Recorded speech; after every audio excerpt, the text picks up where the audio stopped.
Hi everyone, today I will going to talk about one of the most interesting topic in economics, public goods and common resources. This is chapter 11. Let's get started.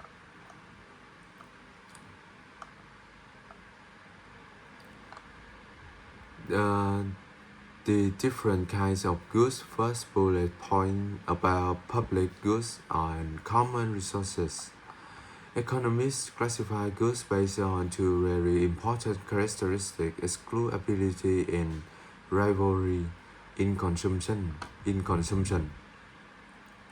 Public goods and common resources share one key feature: they are non-exclusive. That means we cannot easily prevent people from using them. There is usually no price tag attached, and everyone can benefit whether they pay or not.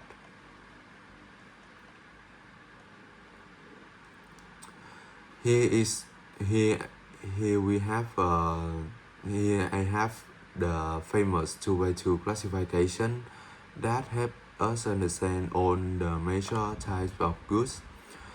On the vertical axis we have uh, excludability. This one. On the vertical axis we have on the horizontal axis we have rivalry in consumption. This gives us four categories: private goods, ice cream, corn, clothing, congested toll roads, natural monopolies, fire protection, cable TV, uncongested toll roads, common resources, fish in the ocean, the environment, the congested non-toll roads, public goods, tornado system, national defense, and congested non-toll road.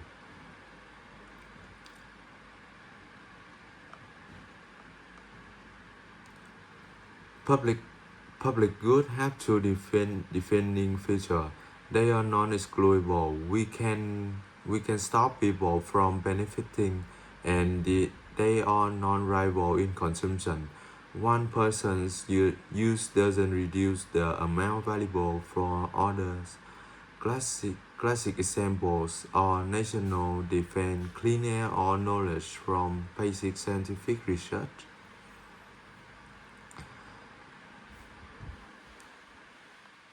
Uh, because public goods are not sold in market, we don't have price signal to tell us how much society value them. This makes cost-benefit analysis extremely difficult. The government has designed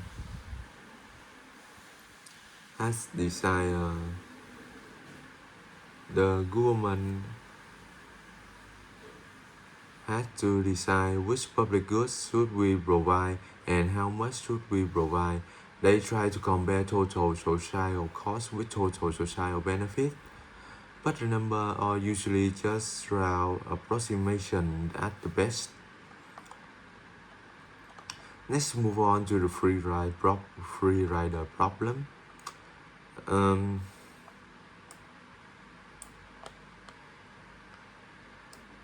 hold up.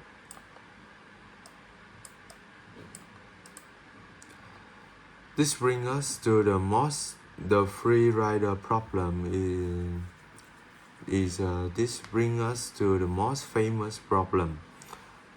In the famous problem with public goods, the free rider problem. A free rider is someone who enjoys the benefit of a goods without paying for it. Because exclusion is difficult or impossible, private companies usually can make money providing public goods. So the market fails and most public goods have to supply by the government. Fortunately, government can solve the free rider problem. The government believe the government believe that the total benefits to society are greater than the total cost. They can provide the public goods and finances through taxation. When done correctly, this market this make almost people in society better off. Let's move on to the case study.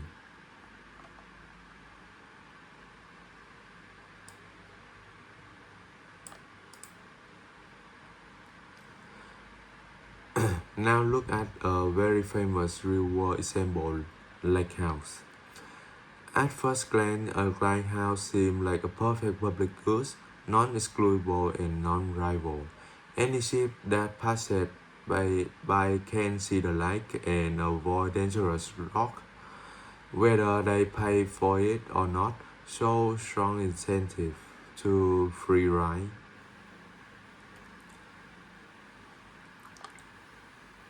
In Interestingly, in 19th century, along the coast of England, many lighthouses were actually privately owned and operated. How was it possible? The lighthouse owner charged fee to the owner of the nearby port, not to individual ship. In some cases, lighthouses were close to private goods and goods than poor public goods. Today, almost lighthouses are provided. Today, almost lighthouses are provided by government, but the historical example shows us something important. Sometimes with creative institutional arrangement, even simply public goods can be provided privately, at least particularly.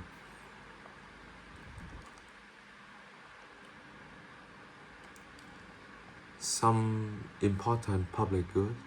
Besides national defense, some other very important public goods include basic scientific research, general knowledge that benefit everyone, poverty alleviation program, welfare system, food stamps. There are things that benefit large groups of society and are very difficult for private market to provide efficiently. Now let's move on. How much is a life worth? For example, the cost for each new traffic light is $10,000. Benefit of that is increases safety. Risk of fatal traffic accident drop from 1.6% to 1.1%. Obstacle measure cost and benefits in the same unit. Put a dollar value on a human life, priceless in infinity dollar value. How much is a life worth? But put a dollar value on a human life, implicit dollar value cost a world damage in wrongful death should ignorance or the opportunity cost of losing one life. Rich people are voluntarily willing to take value of human life equal $10 million. Cost benefit analysis, traffic like reduce risk of fatality by 0.5 percentage point. Expected benefit 0.005 times $10 million equal $50,000. Cost $10,000 lower than benefit $50,000. Approve the traffic lights. Let's move on to the common resources. What is common resources? Common resources are non-excludable, hard to prevent people from using them. but rival in consumption. One person use reduces availability for other. This leads to one of the most famous concepts in economics, the strategy of common. When a resource is non-excludable and rival, each individual has strong incentive to use it intensively, even though from society point of view we would all be better off it if everyone used it more conservatively. This is a classic case of negative externality. externality.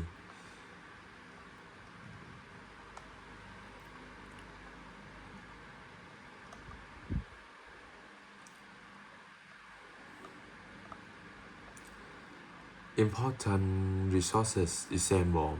Some very important real-world common resources are clean air and clean water, fish in the ocean, whales, forests, wildlife in general, congested non-toll road. Now let's move on to another case study. Why the cow is not extinct? Let's look at a very clear comparison. Many wild animals with commercial value have been hunted almost to extinction. Buffalo in North America in the 19th century, elephant in Africa today. But domestic cow never in danger of extinction. Why? Because cows are private goods. Rangers on them have strong incentive to maintain the herd and capture the full benefit.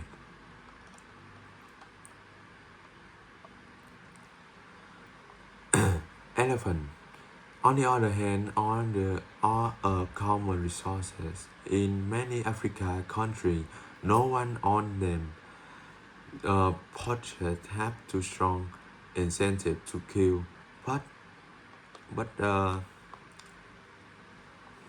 but very little incentive to reserve, resolve, and resolve. Elephant population continue to decline despite bans.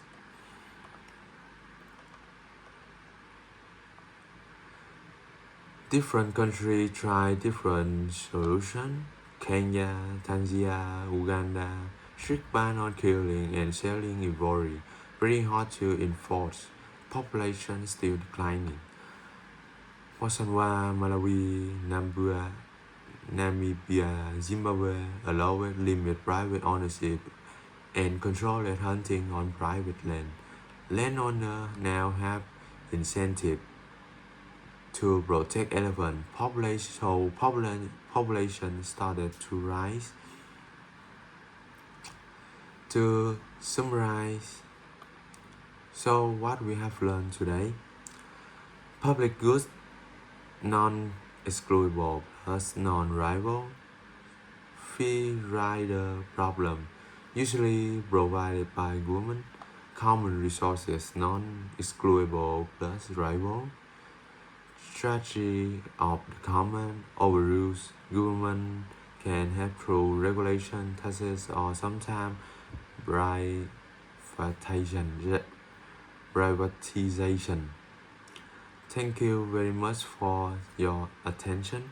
Public goods and common resources are everywhere in our daily life, and understanding them helps us think better about government policy, environment issues, and even why some animals disappear while others thrive.